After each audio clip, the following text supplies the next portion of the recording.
প্রাণ প্রিয় কুমিল্লাবাসী, আল্লাহর দরবারে শুকরিয়া জানাচ্ছি যিনি আমাদেরকে কোরআনের পেছনে সময় ব্যয় করার সুযোগ দিলেন। বলেন আলহামদুলিল্লাহ।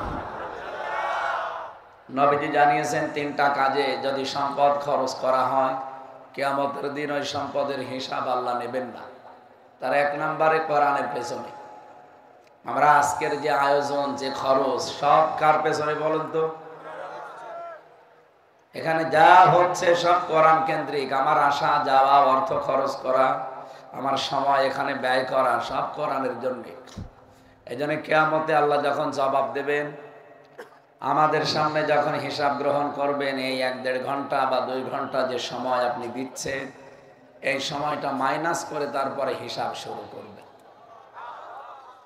এই হিসাবে আল্লাহকে সব সময় বলা দরকার, মাবুদ সারাটা জীবনে তুমি কোরআনের পেছনে ব্যয় করার তৌফিক আমাকে দান করো। কিয়ামতে যেন জবাবই দেওয়া না লাগে। জবাব শুধু সারা জীবন নাম শুনি। বাংলাদেশের দুদুকে ধরলে মানুষ পাগল হয়ে যায়, তাও তো এদের কাছে ঘোষ ঘাস দিয়ে বাঁচা যায়। কি নাকে দুদক ঘোষ খায় না? দুর্নীতি দমন কমিশনের চেয়ারম্যান সাবেক, যেটা জেলখানায় দুর্নীতি দমন করবে উনি নিজেই দুর্নীতি করে বসে আছে। কেন এটা করেছে? কোরআনে কারীম জানিয়েছে, কোন জালেম, এই ছেলে এই কানে আওয়াজ লাগে না কেন? কোথায় আওয়াজ দিয়েছে? বারবার এক কথা বলা লাগে। এইগুলো চালু করে দিতে পারছেন না? এটার কোনো আওয়াজ বের হয় না কেন?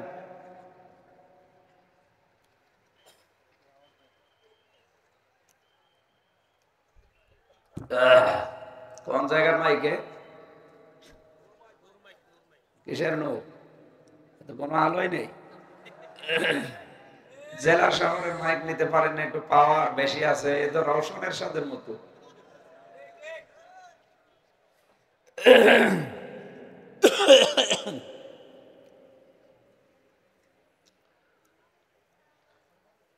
সূরা নমলের ভেতরে আছে 34 নম্বর আয়াতে, ইন্নাল মুলুকা ইযা দাখালু ক্বরিয়াতান আফসাদুহা ওয়া জাআলু আ'ইজ্জাতা আহলিহা আযিল্লা, ইলা আখির আয়াত।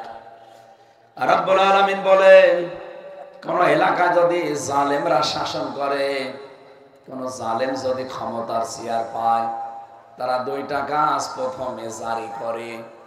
এদিকে তাকান। 1 নম্বরে ওই দেশের সব জায়গা তারা দুর্নীতির আঁকড়া বানায়, ফাসাদ সৃষ্টি করে। বাংলাদেশে আপনি একটা বিভাগ দেখান যেখানে দুর্নীতি নেই। চিকিৎসা বিভাগ বলবেন ভরা, শিক্ষা বিভাগ বলবেন ভরা, প্রশাসন বলবেন এ তো বলার অপেক্ষায় রাখে না। 15.5 বছরে প্রশাসনের কাছে এমন কোন হেনস্থা নেই যা মানুষ হয়নি। আমি নিজে যেহেতু ছিলাম, আমাকেও বলেছিল, যা বলতে বলি যদি না বলেন আপনার বউ তুলে নিয়ে আনবো। আমার মতো একজন হুজুরের বউ যদি তুলে নিয়ে আসার হুমকি দেয়, কত মানুষের বউ যে ওরা তুলে এনেছে ওরা জানে আর আল্লাহ জানে। যদিও এখন কিছু মানুষের একটা প্রকাশ পাচ্ছে, এই যে র্যাবের আলিফ, কি নাম দেখো দিন, আলিফ, ওর ঠ্যাং কেটে ফেলা দরকার শয়তানের। বিভিন্ন মেয়েদের রোজার মাসে রমজানের রোজা ভাঙ্গিয়ে তারপরে ধর্ষণ করত।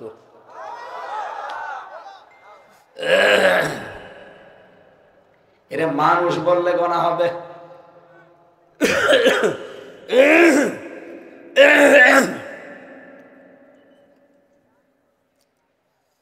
2 নম্বরে ওই দেশে যারা সম্মানিত মানুষ তাদেরকে তারা হেনস্থা করবে, অপমান করবে, অপদস্থ করবে। এটা 15.5 বছরের সব চাইতে বেশি হয়েছে। এদেশের সব চাইতে বেশি সম্মানিত তারা যারা নবীর ওয়ারিস। কি বলেন বলেন? নবীর ওয়ারিসদেরকে মানুষ কম বেশি এমনি সম্মান দেয়। অথচ এই মানুষগুলো 15.5 বছরের সব চাইতে বেশি অপমান হয়েছে। ওরা বলে যে আলেমদের দোষ আছে। আরে ভাই, আপনার চাইতে কি বেশি দোষ? আপনি তো মাসে 30 দিনে 28 দিন হোটেলে রাত কাটান। আমি তো নিচে জানি কোন আলেম কোন জায়গায় হোটেলে রাত কাটিয়েছে। আপনি একটা অবৈধ ভাবে দেখান। মামুনুল হকের বিরুদ্ধে দিয়েছিলেন আন্দাজে। এটা শুধু হাসিনার হিংসার কারণে। বলেছিল না যে বঙ্গবন্ধুর মূর্তিও যদি বানানো হয় ওটা ভেঙ্গে বুড়িগঙ্গায় ভাসিয়ে দেব, এইটা ওর রাগ। হাসিনার রাগ যার উপরে তার জীবন শেষ হয়ে গেছে। আমার উপরে হালকা ছিল 3 বছর শেষ। মামুনুল হকের উপরে বেশি ছিল 3.5 বছর শেষ। মাওলানা এটিএম কে জনাব আজহারুল ইসলামের উপরে রাগ আরো বেশি, 13 বছর শেষ। সাইদি সাহেবের বসে বেশি রাগ ছিল, মেরেই ফেলেছে। এই জন্য সুরঞ্জিত বাবু বলেছিল বাগে ধরলে ছাড়ে, হাসিনা ধরলে। ওনারে আমার মনে হয় শেখ হাসিনা বলা ঠিক না। কারণ শেখ মানে এই যে শায়েক লিখেছেন না আহমদুল্লাহর আগে, শায়েক মানে কি? হ্যাঁ, সম্মানিত। ফ্যানটা বন্ধ করে দেন। যেহেতু একজন খনি, একজন ফ্যাসিস্ট। এই পৃথিবীতে 257 জন মানুষ আছে রাষ্ট্র পরিচালনা করে, তাম পৃথিবী মিলে। সবচাইতে বেশি নিকৃষ্ট মানুষের তালিকায় নাম এসেছে হাসিনার। এই জরিপ তো আমি বানিয়েছি। হ্যাঁ, 2 নম্বরে নাম এসেছে বাশার আল আসাদের, 3 নম্বরে নাম এসেছে নেতানিয়াহু। এই পৃথিবীতে যত নিকৃষ্ট মানুষ আছে তাদের ভেতরে এরা 1, 2, 3 কি নাম দেখলেন না? তার 2টাই মুসলমান, বাকি ইহুদি। যেহেতু নিকৃষ্ট মানুষের তালিকা আমরা বানাইনি, এটা খ্রিস্টানরা বানিয়েছে।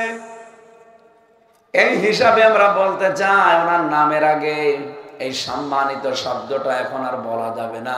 তাহলে আবু জেহেল কেউ বলা লাগবে, হযরত আবু জেহেল। সেও তো দেশের প্রেসিডেন্ট ছিল। আপনি কোনদিন হযরত আবু জেহেল বলেছেন? এনারা বলবেন কেন? এই জন্য শুধু হাসিনা বলেন ও শেখ, আর বলার দরকার নেই। আর ওনারা আসল শেখ কিনা তাও তো জানি না। কত রকমের কত কিছু তো তৈরি হচ্ছে, ওইরকম তৈরিও হতে পারে। এটা যে হতে পারে আমি আন্দাজে বলছি না, এটা ধারণা না, এটা আমি পড়েছি। আপনি আমার ফাঁসি চাই এই বইটা পড়েন, দেখবেন কোন শেখ ধরা পড়ে যাবে। অন্তত 4-5 পুরুষের পরে আপনি পাবেনই না যে আসলে শেখ কিনা। শেষে দেখা যাচ্ছে সিরি। কি আমার বংশের উপরে আমি 3 পুরুষ জানি, এর উপরে আর জানি না। আমার বাবা রিয়াজউদ্দিন সর্দার, তার বাবা জাহান আলী সর্দার, তার বাবা নমাজ আলী সর্দার, এরপরে আমার জানি না। এরপরে যে কে আল্লাহ জানে, আর ওই নমাজ আলী জানে। যেহেতু নমাজ আলী প্রায় 100 বছর আগে উনি দুনিয়া থেকে মারা গেছে, সুতরাং ওনার ওই জিজ্ঞাসা করব কি করে। আর আমার দাদাও মারা গেছে, আমার বাবা আছে এখন। এই হিসাবে আমি যতটুকু হিসাব করি যে ওর উপরে মনে হয় ওই রকমই কিছু ছিল। কারণ এই এলাকায় যা আমরা সবই ওই রকমই। কি আপনি 200 বছরের পেছনে চলে যান, দেখবেন প্রায় সব ওই রকমই। এই জন্য নামও দেখছেন না দেবিদ্বার। কি নাম শুনলেই বোঝা যাচ্ছে এখানে দাদারা ছিল।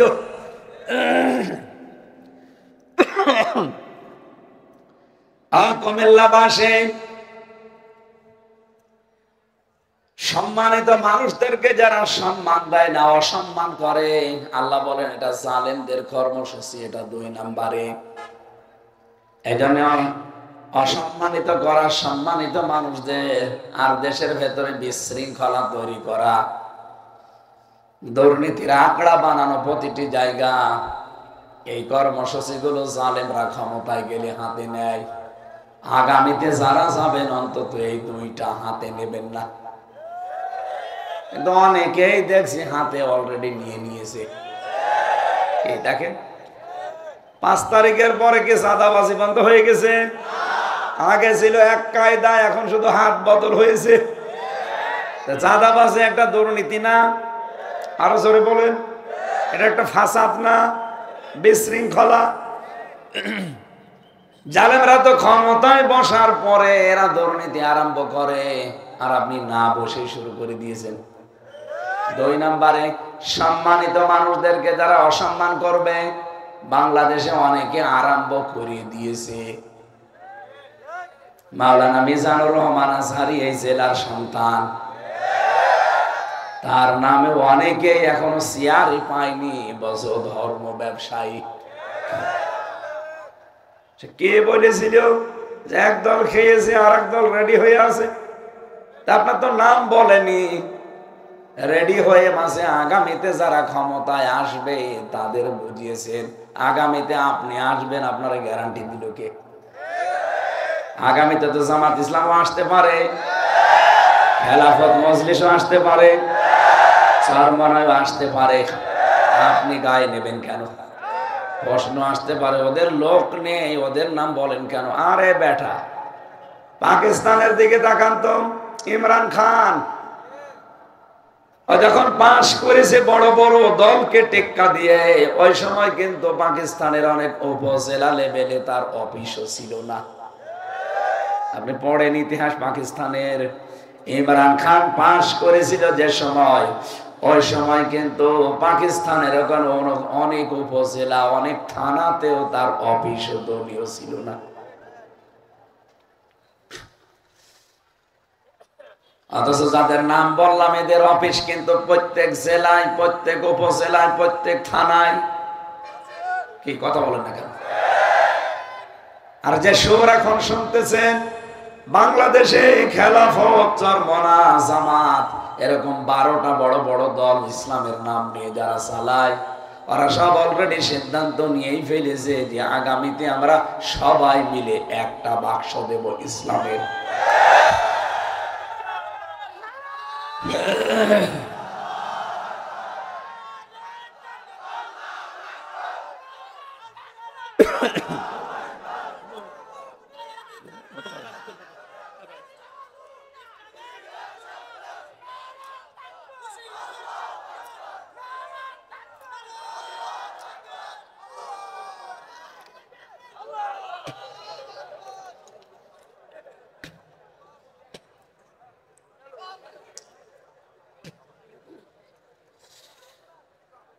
কুমিল্লা মাসে আমরা সূরা মায়েদার যে 54 নম্বর আয়াতটা পড়েছি, ওই আয়াতের সাথে বাংলাদেশের প্রায় 100 ভাগের 99 ভাগ মিল আছে, আর 1 ভাগ সামনে মিলবে। আমি মিলাবো ইনশাআল্লাহ। কি? আর আমি এটা বানিয়ে বানিয়ে মিলাবো? বলেন। কোরআনে কারিমের আয়াতের দিকে তাকান। ইয়া আইয়ুহাল্লাযীনা আমানু মাইয়ারতাদ্দা মিনকুম আন দীনিহি। ওহে যারা ঈমানের দাবি করো, আমি নামকরণ, ঐতিহাসিক প্রেক্ষাপট এবং বাস্তবতা সব বাদ দিয়ে দিলাম, একবারে তাফসিরে প্রবেশ করেছি। শুনতেছেন? খুব ভালো করে শুনবেন। যারা ঈমানের দাবি করো তাদেরকে আল্লাহ ডাক দিয়েছেন। এ বাংলাদেশে যেহেতু আমরা 96 ভাগ মুসলমান, কত ভাগ বলেন বলেন? বাকি 4 ভাগ বাদ দিলাম, ওরা বাদে আমরা যারা আছে 96 ভাগ। আল্লাহ আমাদেরকে ডাক দিয়ে জানিয়েছেন, মাইয়ারতাদ্দা মিনকুম আন দীনিহি, যে ব্যক্তি ইয়ারতাদ্দা ইরতিদাদ শব্দের শাব্দিক অর্থ হচ্ছে ফিরে যাওয়া, হক থেকে বাতিলের দিকে ফিরে যাওয়া। আপনি নিজের সাথে কিন্তু মিলাবেন। আমি আবার বলছি, যে ব্যক্তি, যেহেতু এখানে কারো নাম আল্লাহ দেয়নি, যে ব্যক্তি মাইয়ারতাদ্দা মিনকুম, মিন মানে হতে, কুম মানে তোমাদের, তার মানে বাংলাদেশে যারা আমরা আছি সবাই এর ভেতরে আছি। বলেন বলেন। আন দীনিহি, আমি আল্লাহর দিন থেকে, ইসলাম থেকে, কোরআনে কারীম থেকে, আমার বিধান থেকে যারা মুখ ফিরিয়ে নেবে, ফিরে যাবে, ফাসাউফা ইয়াতিল্লাহু বিকওমিন, অতি শীঘ্রই আমি আল্লাহ এমন একটা দল, জাতি, গোত্র, গোষ্ঠী যাই বলেন, তৈরি করব তাদের উপরে। ইউহিব্বুহুম, আল্লাহ নিজে যাদেরকে ভালোবাসবেন, এবং তারাও আল্লাহকে ভালোবাসবে। তারা আল্লাহর সাথে টেক্কা দিয়ে, পাল্লা দিয়ে, আজ অনেকেই কিন্তু আল্লাহর দ্বীনের সাথে বিদ্রোহ করছে, সে জেনারেল কায়দায় হোক আর ধর্মীয় নাম নিয়ে হোক। এই এদিকে তাকান, কি কি বলছেন আপনি বলেন। আজ দ্বীনের নাম নিয়ে, ইসলামের নাম নিয়ে কত মানুষ ইসলাম থেকে আজ বের হয়ে চলে যাচ্ছে নতুন নতুন ইসলাম বানিয়ে। আর এটা বাংলাদেশের চট্টগ্রাম বিভাগে বেশি। ইসলামে যেটা নেই, নতুন করে ওটা ইসলাম বানিয়ে আর একটা পথ তৈরি করে নিয়েছে।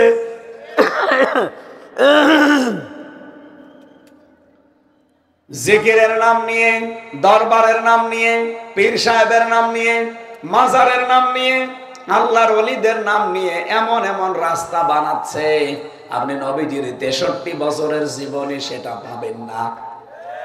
কি নবীজির 63 বছর পুরাটা পড়ে আছে, একটু পড়ে দেখেন। আর রাহিকুল মাকতুম অথেন্টিক, এটা আমি প্রায় 13টা গ্রন্থ নবীজির জীবনের উপরে পড়েছি।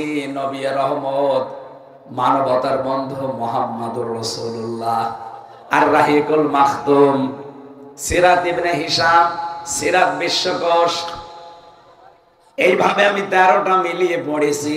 একটাতেও কোনোদিন বিশ্ব নবীর 63 বছর জীবনে পাইনি যে উনি একদিনের জন্য, এক বেলার জন্য, 1 মিনিটের জন্য ও জিকির করেছে খাজা বাবা, দয়াল বাবা। এই এলাকায় তো ইয়া আলী বাবা, শাহ আলী বাবা, ফতে বাবারও জিকির হয়। এটা ইসলামে আছে না ইসলামের বাইরে? এরা নিজেরা নতুন ইসলাম বানিয়ে মানুষকে আল্লাহর আসল দিন থেকে ফিরিয়ে নিয়ে যাচ্ছে। এটা এক প্রকার। রাজনৈতিক ভাবে যারা এদেশে জেনারেল আছে তাদের দিকে তাকান, তারাও কিন্তু সরাসরি মাঠে নেমে পড়েছে। ইসলামকে আজ তারা এই দেশের জনগণের বিরুদ্ধে দাঁড় করিয়ে দিয়েছে। জেনারেল অনেকগুলো দল দেশে কাজ করছে, তারা আজ দেখতে পাচ্ছি সরাসরি কোরআনের বিরুদ্ধে, আলেমদের বিরুদ্ধে, নবীর বিরুদ্ধে অবস্থান নিয়ে গালি গালাজ সমানে করছে। ওরা মনে করছে আমরা বড় দল, আমাদের লোক বেশি। আরে ভাই, আল্লাহর কাছে কোনো বড় ছোট আছে? বলেন। আল্লাহ বলেন, যারা আমার দিন থেকে, আমার বিধান থেকে, আমার ইসলাম থেকে মুখ ফিরিয়ে নেবে, ফিরে চলে যাবে অন্যদিকে, ফাসাউফা ইয়াতিল্লাহ, ফা দিয়েছেন মাঝখানে, সাউফা দিয়েছেন না। কণ্ঠটা তো ঝামেলা হয়ে গেল।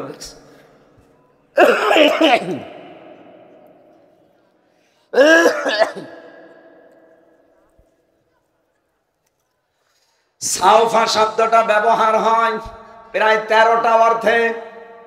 আপনি দেখবেন কোন সেন্টেন্সের আগে যদি আল্লাহ সাউফা, সিন, কদ, লাম এরকম কোন শব্দ ব্যবহার করেন, তার বাংলা অর্থ দাঁড়ায় অতি তাড়াতাড়ি। আল্লাহ এখানে ফা না দিলে পারতেন, সাউফা না দিলেও পারতেন, ইয়াতিল্লাহ দিলে অর্থ হয়ে যেত। সাউফা দিলেন কেন?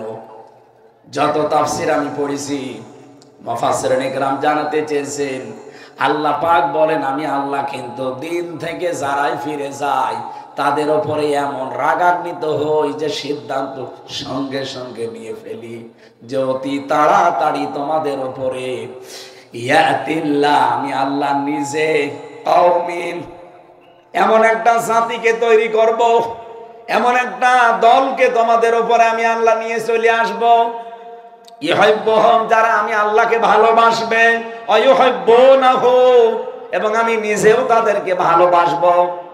আপনি বাংলাদেশের সাথে আয়াতটা মিলান, আমি নাম নিলাম না, এমনিতেই মিলাতে পারবেন।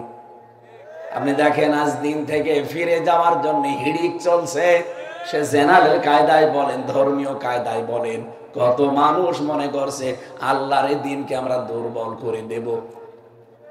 কত মানুষ কথা বলেও ফেলেছে যে বাংলাদেশে ইসলাম কায়েম সম্ভব না। কথা বলেন না কেন? আচ্ছা, কোনদিন এই দেশে মৌলবাদের উত্থান হবে না, মৌলবাদের লোক কোনদিন এ দেশে ক্ষমতায় যাবে না, যায়নি, মনে হচ্ছে ক্ষমতা ওনার হাতে। এমন কথা মানুষ আমরা বলতে শুনি, বলে কোরআনের ভেতরে রাজনীতির কোনো সম্পর্ক নেই। আমার এই ছোট মাথার ভেতরে কোরআনে কারিমে ৯,৯১৮ জায়গায় আমি রাজনীতির আয়াত পেয়েছি। যাদের বড় বড় মাথা ওরা তো আরো বেশি পাবে, কিন্তু যেই লোকটা এই কথা বলে যে কোরআনের সাথে রাজনীতির সম্পর্ক নেই, উনি এক জায়গায়ও পেলেন না। কিভাবে কোরআন পড়লেন আপনি? আপনার কি কোরআনের উপরে কোনো ডিগ্রি আছে? কোরআনের উপরে 10টা বছর কাটিয়েছেন। আমার এই 33 বছরের ভেতরে আমার মনে হয় 23 বছরই আমার কোরআনের উপরে চলছে।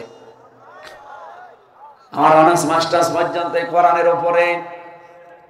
আমার এই ছোট মাথায় যদি 918 জায়গায় কোরআনের রাজনীতি করা লাগবে এইটা থাকে, আপনি এক জায়গায়ও পাননি, আপনি কি পড়া পড়েছেন কোরআন? এই মানুষগুলো আসলে মনে করে যে না, এ দেশে আল্লাহর দিনকে দুর্বল করার জন্য এমন এমন কথা বলবো, কাজ করব, মানুষ যেন দিন থেকে ফিরে যায়। আরে ভাই, নিজের কপালে আপনি নিজে কুড়াল মারছেন। আল্লাহর দিন থেকে যদি ফিরে যায়, যে হামজার কোনো ক্ষতি নেই। এক কথা বলেন না কেন? আল্লাহর দিন থেকে আল্লাহর বান্দারা যদি সত্যি ফিরে যায়, হামজার কোনো লস আছে? কারণ দিনের মালিক তো আর আমি না। কি দিনের মালিক? আমি। দিনের মালিক যিনি, উনি সিদ্ধান্ত নিয়েছেন মানুষ যখনই দেখবো আমার দিন থেকে ফিরে যায়, মুখ ফিরিয়ে নেয়, আমি আল্লাহ নিজে তখন সিদ্ধান্ত নেই ওই জায়গায় এমন একটা দল আমি তৈরি করে দেব, যেই দল আমাকে ভালোবাসবে, আমি আল্লাহও তাদের ভালোবাসবো। বলেন তো, এরকম একটা দল বাংলাদেশে এখন তৈরি হচ্ছে না? যারা দিন থেকে ফেরত চলে যায়, আর এই মানুষগুলো দিনকে মানার জন্য, দিনকে কায়েম করার জন্য জান প্রাণ দিয়ে চেষ্টা চালাচ্ছে। এদের ভেতরে কয়েকটা গুণ তৈরি হবে, তখন দেখতে পারবেন। আল্লাহ পাক বলেন, কাতাবাল্লাহু লা আগলিবান্না আনা ওয়া রুসুলি। সূরা মুজাদালার 21 নম্বর আয়াতের প্রথম অংশে আছে, 28 নম্বর পারার 4 নম্বর পৃষ্ঠার প্রথম লাইনে আছে। রব্বুল আলামিন বলেন, কাতাবাল্লাহু লা আগলিবান্না। যারা আরবি গ্রামার জানে জিজ্ঞাসা করেন, লামে তাকিদ নুনে সাকিলা, আল্লাহ গ্যারান্টি দিয়ে বলছেন বিজয় কারা হবে এটা আমি আল্লাহ লিখে দিয়েছি। আল্লাহর লিখিত কোন জিনিস খণ্ডন হওয়া সম্ভব? বলেন বলেন। আল্লাহ বলেন, আমি লিখে দিয়েছি যে বিজয় হবে আমি আল্লাহ এবং আমার রাসূল। সুতরাং আল্লাহ রাসূলের পথে যারা আছে তারা বিজয়ী হবে। এ পথ থেকে যারা দূরে চলে যাবে, চর্ম চোখে ওরা মনে করবে আমরা মনে হয় সামনে যাচ্ছে, কিন্তু বিজয় আপনাকে আল্লাহ দেবে না। যদি আল্লাহ আপনাকে বিজয় দিয়ে দেয়, তাহলে কোরআন শরীফ মিথ্যা হয়ে যাবে। কি কথা বলেন না কেন? এরপরে আল্লাহ 2টা গুরুত্বপূর্ণ নাম নিয়েছেন, ইন্নাল্লাহা কাবিয়্যুন আজিজ। কত শক্ত নাম, কাবিয়্যুন আজিজ। আল্লাহ পাক বিজয়ী হওয়ার ঘোষণা দিয়ে এই নামগুলো মানুষকে জানালেন। আজিজ মানে আমাকে কখনোই দুর্বল করা সম্ভব না। যতই ষড়যন্ত্র হোক অভিযোগ, আমি শক্তিশালী, আমার শক্তির সামনে সব তুচ্ছ হয়ে যাবে। আমরা কোরআনে কারিমের আয়াতকে বিশ্বাস করি ৯৮ ভাগ। বলেন বলেন, আরো জোরে বলেন, কত ভাগ? সুতরাং সামনে বিজয় ইসলামের হবে। আল্লাহ পাক তার এমন একটা দল এই দেশে তৈরি করতে যাচ্ছেন, যেই দলকে আল্লাহ নিজে ভালোবাসেন এবং যেই দল আল্লাহকে ভালোবাসে। আল্লাহ কেন এই সিদ্ধান্ত নিতে চান? মাইয়ার দাদা মিনকুম আন দীনিহি, কারণ মানুষ আল্লাহ দেখে যে ফিরে যাচ্ছে আমার দিন থেকে। এই 15.5 বছরে যাই হয়েছে হয়েছে জালেমদের, কিন্তু অনেক মুনাফিক দেখছে এখন প্রকাশ্যে আল্লাহর দিন থেকে ফিরে চলে যাচ্ছে। লাল কোরআনের আলো ঘরে ঘরে জালো, এটা নাকি দলীয় স্লোগান, অথচ এটা কোরআনের স্লোগান। এই কথা বললেন না? এটাকে আমি বানালাম। সূরা বানী ইসরাঈলে আছে 15 নম্বর পারা 9 নম্বর পৃষ্ঠা 2 নম্বর লাইনের 82 নম্বর আয়াতের প্রথম অংশে আছে। দলিল দিয়েও যদি আপনার মন খারাপ হয়, এদিকে আসেন, আসেন।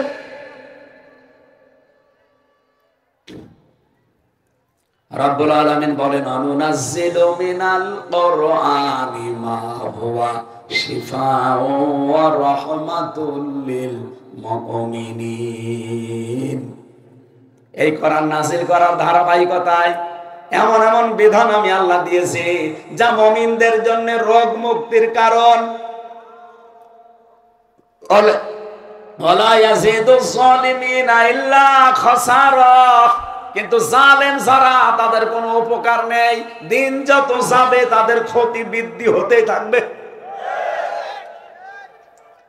রব্বুল আলামিন সতর্কবাণী উচ্চারণ করছেন সূরা বানী ইসরাঈলের 8 নম্বর আয়াতের প্রথম অংশে, আসা রাব্বুকুম আইয়ারহামাকুম ওয়া ইন উদ্তুম উদনা। যদি আমি দেখি, আশা করা যায় তোমাদের উপরে আমার রহমত, আমার বরকত, আমার রহমত নাযিল হবে। কিন্তু যদি দেখি তোমরা ওদের মতো আচরণ করছো, আমি আল্লাহ কিন্তু তোমাদের উপরে ওই রকম আচরণ করব। আমার তো মনে হচ্ছে আয়াতটা আগস্টের 5 তারিখের আগে ফের নাযিল হয়েছে। আপনি দেখেন, আল্লাহ বলেন তোমাদের উপরে সম্ভবত আমার রহমত নাযিল হবে। আসা রব্বুকুম, সম্ভবত তোমাদের রব, আইয়ারহামাকুম, তোমাদের উপরে রহমত নাযিল করবেন। ওয়াইন উদ্তুম উদনা, যদি তোমরা ওদের মতো আচরণ করো, আমি আল্লাহ কিন্তু আমার আচরণ যা করেছিলাম ওদের সাথে তোমাদের সাথে তাই করব। এক কথা বলেন না কেন? আপনি তো দিন পেয়ে গেছেন মনে হচ্ছে। একটু খেয়াল করেন না আয়াতগুলো? সত্যি যদি আল্লাহর সাথে আপনি এরকম বিদ্রোহ আরম্ভ করেন, জালেমদের সাথে আল্লাহ যে আচরণ করেছে আপনার সাথেও সে আচরণ করবে। আল্লাহ বলেন লিল কাফিরিনা হাসিরা, হাসিরা মানে কারাগার। আমি জালেমদের কি কাফেরদের জন্য, অস্বীকারী যারা, এদের জন্য কারাগার তৈরি করে রাখলাম, জাহান্নামকে। তাহলে জাহান্নামকে কারাগার বলেছেন আল্লাহ। আমাদের এখান থেকে খুব সতর্ক হয়ে চলা লাগবে। আল্লাহর দিন থেকে ফিরে যে আল্লাহকে আপনি দুর্বল করতে পারবেন না।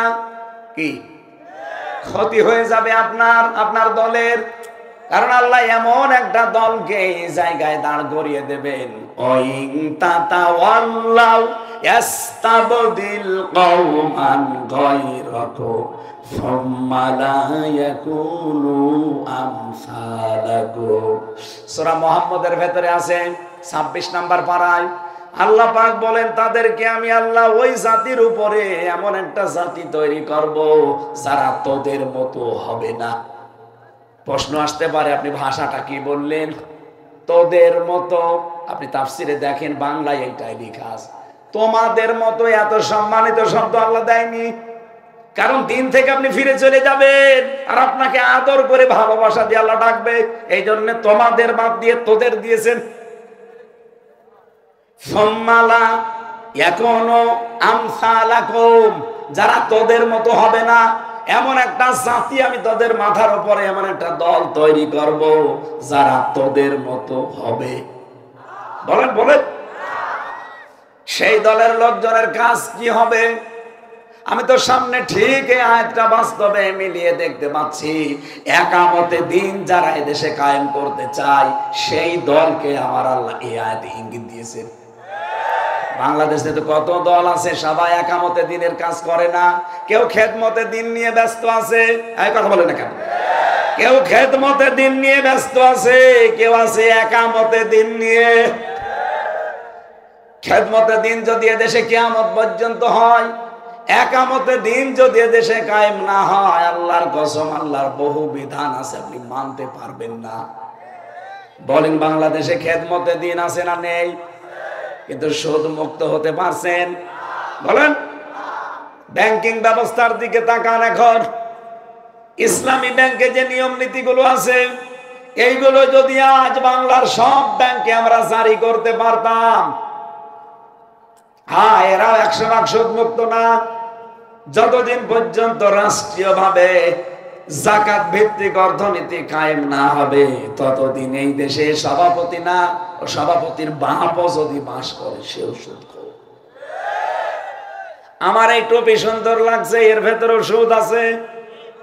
প্রশ্ন আসতে পারে, তাহলে আপনার ওয়াজ শুনে আর করবো কি? আপনি তো সুদখোর। আরে ভাই, এই টুপিটা আমি যে দোকান থেকে কিনেছি, এটা যেই ফ্যাক্টরিতে তৈরি হয়েছে, ওই ফ্যাক্টরির মালিক এই দেশের ব্যাংক থেকে লোন নিয়েছে। আর লোন নিলে তো সুদ দেয় না। বলেন, এদেশের সোনালী, রূপালী, চৈতালি ব্যাংক আছে, চৈতালিও হবে। সোনালী, রূপালী, চৈতালি, অগ্রণী, যত রকমের ব্যাংক আছে, যতদিন পর্যন্ত মোশারাকা, মুদারাবা, মোরাবাহা, বায়ে সালাম, বায়ে ইস্তেসনা, বায়ে মুআজ্জাল, ওয়াহেদা, এরকম প্রায় 32টার উপরে নিয়ম আছে। এইগুলো যখন আপনি ইসলামী অর্থনীতিতে মানতে পারবেন, ব্যাংকিং ব্যবস্থায়, তখন আপনি সুদ থেকে মুক্ত হতে পারবেন। কিন্তু আমরা পারছি না কেন? কারণ দেশে এখনো রাষ্ট্রীয়ভাবে যাকাত ভিত্তিক অর্থনীতি কায়েম। বলেন বলেন। বাংলার মুসলমানেরা ভালো করে মিলান। আল্লাহ যেহেতু একটা দল তৈরি করবে, নিজে বলছেন, যখন আল্লাহর বান্দারা দিন থেকে ফিরে চলে যাবে। আজ কত মানুষ ইসলামের নাম নিয়ে আল্লাহর বান্দাদেরকে দিন থেকে সরিয়ে নিচ্ছে। আমি চ্যালেঞ্জ দিয়ে বলতে পারি, এদেশের হাজারো পীর এই ধান্দায় লেগে আছে। যারা মনে হয় বাতিলের কাছে কিছু পায়, তাছাড়া তারাও তো দেখি মাওলানা, মুফতি, মুহাদ্দিস, আল্লামা, পীরে কামেল, মুজাদ্দেদে জামান, ভারতের কামান, হাওড়ার সেতু, যমুনার ব্রিজ, কত কিছু নামের আগে 14 লাইন ডিগ্রি দিয়েছে। শেষে আবার লেখা থাকে কু সে আ, কুকুর, শ্রীগাল, বিড়াল। তাছাড়া কি কু সে আ মানে কি? কুত্তা বিড়াল হবে না? এরা তো অবশ্যই কামেল পাস করে অনার্স মাস্টার্স করেছে। কি আয়াতগুলো পড়ে না তারা?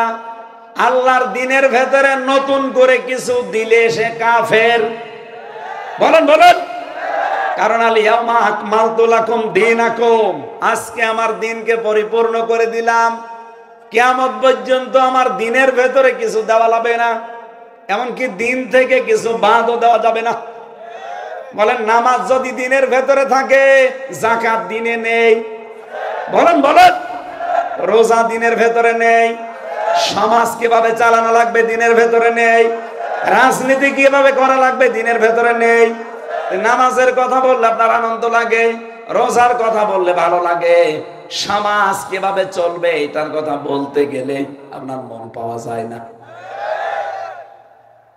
রাজনীতি একটা ইবাদত, এই ইবাদতটা আজ বাংলাদেশের মানুষ বোঝে না।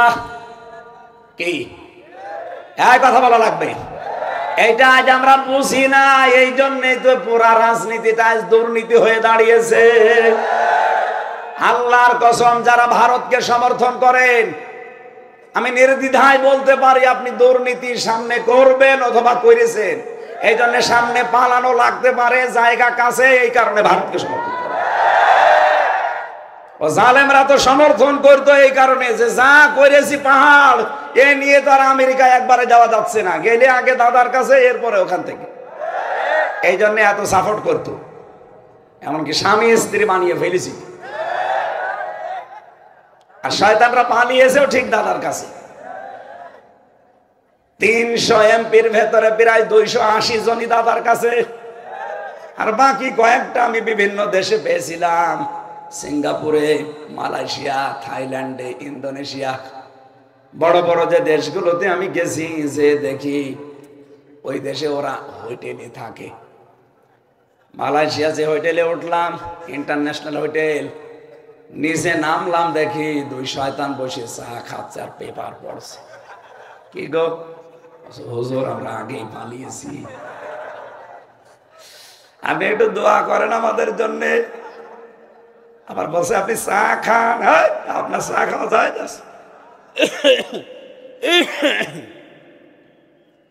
এই ফ্যানটা আর একটু দাও।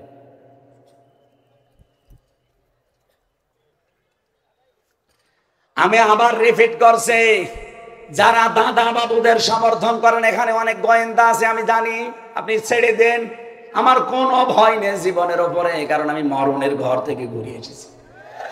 আমি যেখানে গিয়েছি ওই জায়গায় কেউ বাঁচে না, এই জন্য আমার আর কোনো ভয় নেই। আমার এখন যা লাইফ আছে এটা আমার বোনাস লাইফ, যা জানি এটা আল্লাহর উপরে ভরসা করে আমি বলবোই।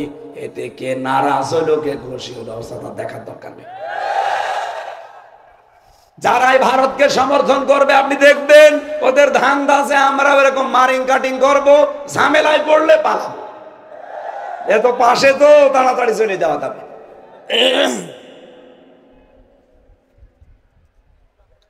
আল্লাহ রাব্বুল আলামিন বলেন, যাদেরকে আমি তৈরি করব তাদের কয়েকটা গুণ পাবে তোমরা। কয়টা? কমপক্ষে 3টা গুণ তাদের ভেতরে পাওয়া যাবে। আদিল্লাতিনা আলাল মুমিনিনা আইজ্জাতিনা আলাল কাফিরিন।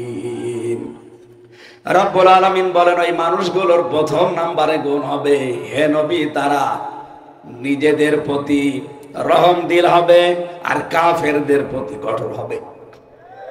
আপনি বাংলাদেশে দেখেন একামতে দিনের দায়িত্ব যারা পালন করে, অনেকের প্রশ্ন আসতে পারে শুধু ওই দিকে টানেন। আরে ভাই, আল্লাহর কসম এই কোরআন মাথায় নিয়ে বলতে পারে আমি টানা টানি না, কোরআনের সাথে মেলে, এই জন্য বলছি। আজ এই দেশে কত দল সভাপতি না দিলে মারামারি করে, আর এই দলে সভাপতির দায়িত্ব দিলে কান্নাকাটি করে। আমি কি বেশি বললাম? দায়িত্ব দিতে গেলে কান্নাকাটি করে নিতে চাই না, বলে না এত বড় দায়িত্ব আমি পালন করতে পারবো না। আর এমন দল দেখতে পায় সভাপতি না দিলেও কোপ মারে। রব্বুল আলামিন বলেন প্রথম নম্বরে তাদের গুণ পাবে নিজেদের ভেতরে খুব রহম দিল, তারা কমল হৃদয়ের। এই দেশে একামতে দিনের দায়িত্বে যারা আছে ওরা বাড়ি চট্টগ্রাম, একজনের বাড়ি খুলনা, 600 কিলোমিটার দূর, এরপরেও দেখবেন আপন ভাইয়ের চাইতেও মহব্বত বেশি, শুধু দিনের কারণে। আর নিজের আপন ভাই ইসলাম মানে না, দিন থেকে ফিরে গেছে, ও ভাইকে জানের শত্রু মনে করে। কারণ আদিল্লাতিনা আলাল মুমিনিন, মুমিনদের উপরে তারা রহম দিল হবে, আইজ্জাতিনা আলাল কাফিরিন, কাফেরদের প্রতি হবে কড়া, ভয়ঙ্কর। বিশ্বনবীর উম্মত যারা হবে তাদের গণাগুণ পেয়েছি সূরা ফাতিহার ভেতরে। না, বন্ধ করে দিন। শরীর আসলে কন্ট্রোলের বাইরে, কিছুই আমার শরীরে মানছে না। একটু দিলে গলা বসে যাচ্ছে, আবার না দিলে ঘেমে যাচ্ছে। 3টা বছরে জালেমরা যা অত্যাচার চালিয়েছে শরীরের উপরে, শরীরটা শেষ করে দিয়েছে।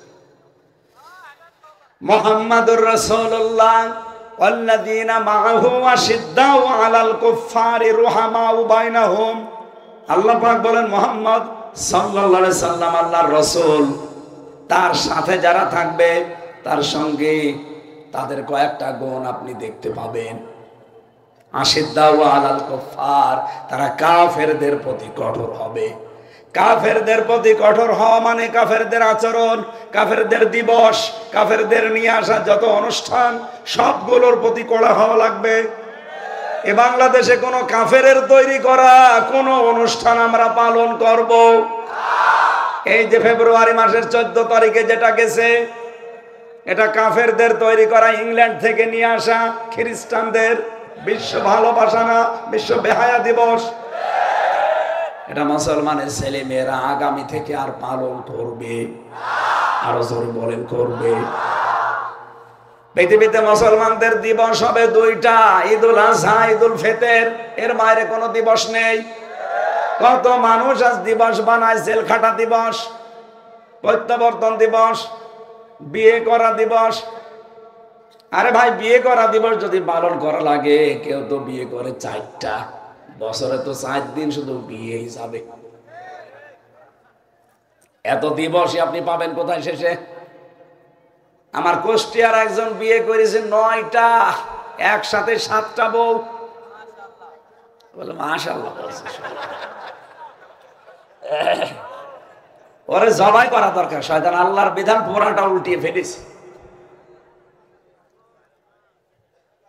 রবজল নাকি নাম জানো শয়তানে, ধরা পড়েছে কয়দিন আগে। আমার মনে হয় বাটাম দেওয়া দরকার। মানুষ একটাই পারি না আমরা, আরো কয়টা? আর মেয়েগুলো কিরকম যে এর মতো মানুষের সাথে থাকে। কিছু মানুষের রুচি নেই, আসে না। কুমিল্লাবাসী আজকে থেকে এই গুণ অর্জন করে ওই দলের ভেতরে আমাদেরকে আল্লাহ যেন শামিল করে। আজ নিজেদের প্রতি স্নেহশীল, মায়াশীল, মহব্বতশীল, কমল হৃদয়ের হওয়া লাগবে। আর কাফেরদের যত অনুষ্ঠান সামনে আসবে, তারা সামনে পড়লেই ওদের উপরে কড়া হওয়া লাগবে। যাদের ভেতরে এই গুণগুলো আছে আপনি দেখেন, এদেশে পাবেন। রব্বুল আলামিন বলেন কমপক্ষে 3টা গুণ তো তাদের ভেতরে পাওয়া যাবে। কয়টা? আরো জোরে বলেন। আয়াতের পরের আয়াতের শেষের দিকে পাবেন, আল্লাযীনা ইউকিমুনাস সালাতা ওয়া ইউতুনাজ যাকাতা ওয়া হুম রাকিউন।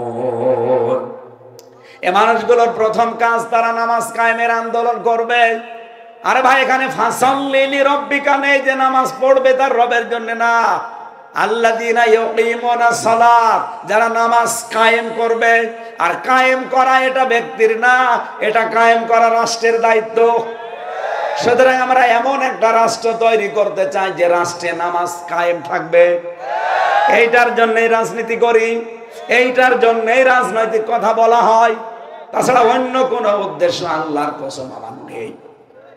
আমি যেহেতু নামাজ একা একা পড়তে পারবো, কিন্তু কায়েম করতে, বলেন বলেন, আরো জোরে বলেন, নামাজ কায়েমের দায়িত্ব কার? রাষ্ট্রের। কার? এটাকে আমি বানালাম। সূরা হজের 41 নম্বর আয়াতে আল্লাহ দলিল দিয়েছেন, আল্লাযীনা ইম্মাক্কান্নাহুম ফিল আরদি আকামুস সালাহ, যাদেরকে আমি রাষ্ট্র ক্ষমতা দেব, ওরা যদি মুমিন হয়, ওরা প্রথম নাম্বারে নামাজ কায়েমের বিল পাশ করে দেবে নামাজের। আমরা তো চাই 300 এমপির ভেতরে অন্তত 151 জন এমপি এই দেশে এমন সংসদে কোরআন বুকে নিয়ে যাবে যারা সংসদের প্রথম অধিবেশনে নামাজের বিল আনবে। এটা আপনার কাছে রাজনীতি মনে হয়? এইটাই তো আসল নীতি। তাছাড়া ব্যক্তিগত জীবনে যদি নামাজ পড়ার কথা আল্লাহ বলতেন, আমি আয়াত পড়তাম না।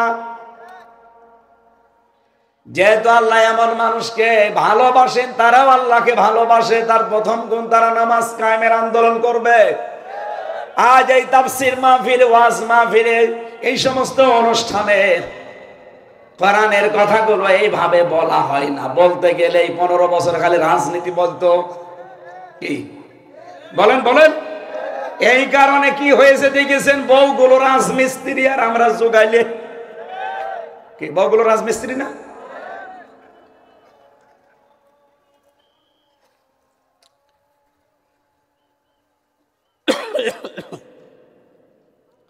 আমার ভাইরা, 2 নম্বরে যাকাত ভিত্তিক অর্থনীতি কায়েম করা, এইটাও দায়িত্ব ব্যক্তির না, কার? রাষ্ট্রের কথা যে বলি এমনি বলি না, এই কারণে বলি। 3 নম্বরে অহুম রাকিউন, তারা রুকুকারীদের সাথে রুকু করবে, তার মানে জামাতবদ্ধ হয়ে নামাজ পড়বে। আমি এটা মাথায় নিয়ে এখন বলতে পারবো, বাংলাদেশে একটাই দল আছে, যেই দলে নামাজ আপনি একা পড়েন না, জামাতে পড়েন, ওটা আবার লিখে রাখা লাগে। কথা বলেন না কেন? আপনি বাংলাদেশে 72টার উপরে দল, একটা দল দেখান যাদের কর্মসূচিতে এটা আসে যে নামাজ একা পড়েন না জামাতে পড়েন, ওটা আবার লিখে রাখা, সকালবেলা আবার দেখানো লাগে। দেখান, আমি সেই দলে যাব। আমি তো নিজে একটাই পেয়েছি, এই কারণে আমি সেইটাই থাকি। আমি দেখেছি এই মানুষগুলো নামাজ জামাতে পড়ে না, একা পড়ে। আবার নামাজ কয় রাকাত পেয়েছেন জামাতে, সেটাও লিখে রাখা লাগবে। কারণ আপনি নামাজ পড়লেই হবে না, রুকুকারীদের সাথে রুকু করবেন, তার মানে জামাতবদ্ধ হয়ে নামাজ পড়বেন। এত খোলাখুলি বলার পরেও যদি কেউ বলে যে হুজুর আমার বুঝি আসছে না, এদিকে আসে, এমন জোরে কানের নিচে দেব, সব বুঝতে থাকবে। আপনি আর বুখারী শরীফ কোরআন শরীফ দিয়ে বসবেন না, আপনার বাকারি শরীফ লাগবে।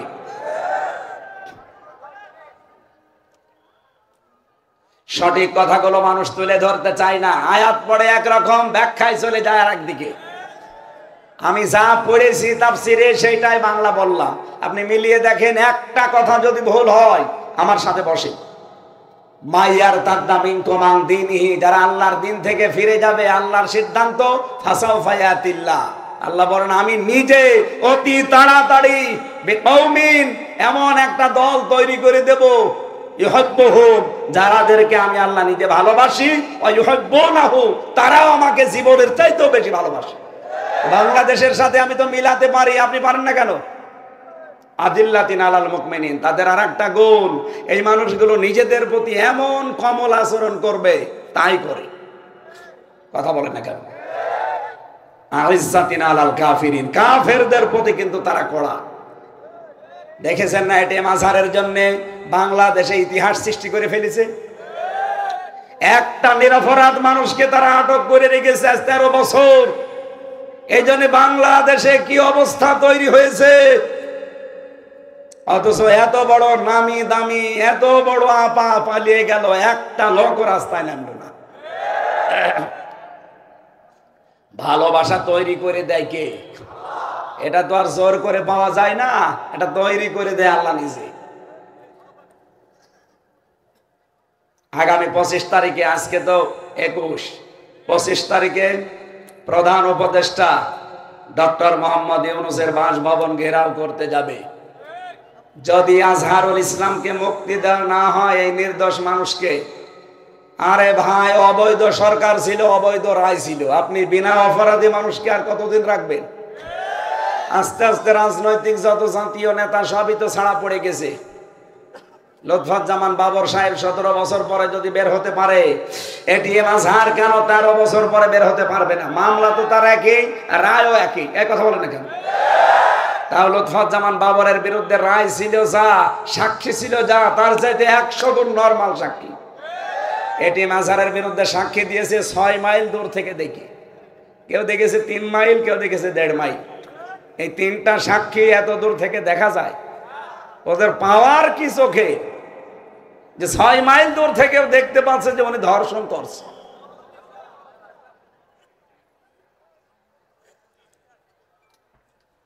অথচ ধর্ষণের বিরুদ্ধে যদি কেউ সাক্ষী দিতে চায় ধর্ষণের পক্ষে, কলমের মাথার ভেতরে কলম থাকা অবস্থায় যেভাবে ঠিক নারী পুরুষকে আপনি ওইভাবে চোখে দেখবেন, তারপরে সাক্ষী দেবেন। আর এখান থেকে 6 মাইল দূরে উনি দেখেছে যে উনি ধর্ষণ করছে। আর ধর্ষণ করছে না কি করছে আপনি কি দেখলেন? আল্লামা সাঈদীর বিরুদ্ধে সর্বশেষ মামলা দিয়েছিল জালেমরা, ধর্ষণের মামলা।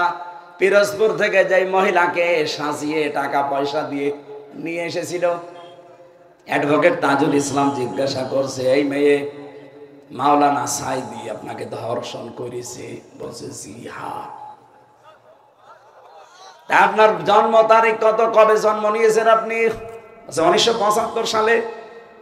1975 সালে আপনার জন্ম, ধর্ষণ করেছে 71 সালে। এটাকে রুহের জগতে। অ্যাডভোকেট তাজুল ইসলাম ওই দিনই বলেছিল, মাননীয় আদালত পয়েন্টটা একটু লিখে রাখেন, ওর জন্ম 75-এ, ধর্ষিতা হয়েছে 71-এ। ওই দিনই তো মামলা ঢিসমিস হয়ে যাওয়ার কথা। বিচারপতি ছিল কালা মানিক। আমার মনে হয় ওর আর একবার মুসলমানি দেওয়া দরকার। সাথে মুসলমানি দেওয়ার দরকার নেই, কারণ ওর একটা বিসি উড়ে গেছে। ওর মুসলমান কি করবে, ওর বিসি নেই।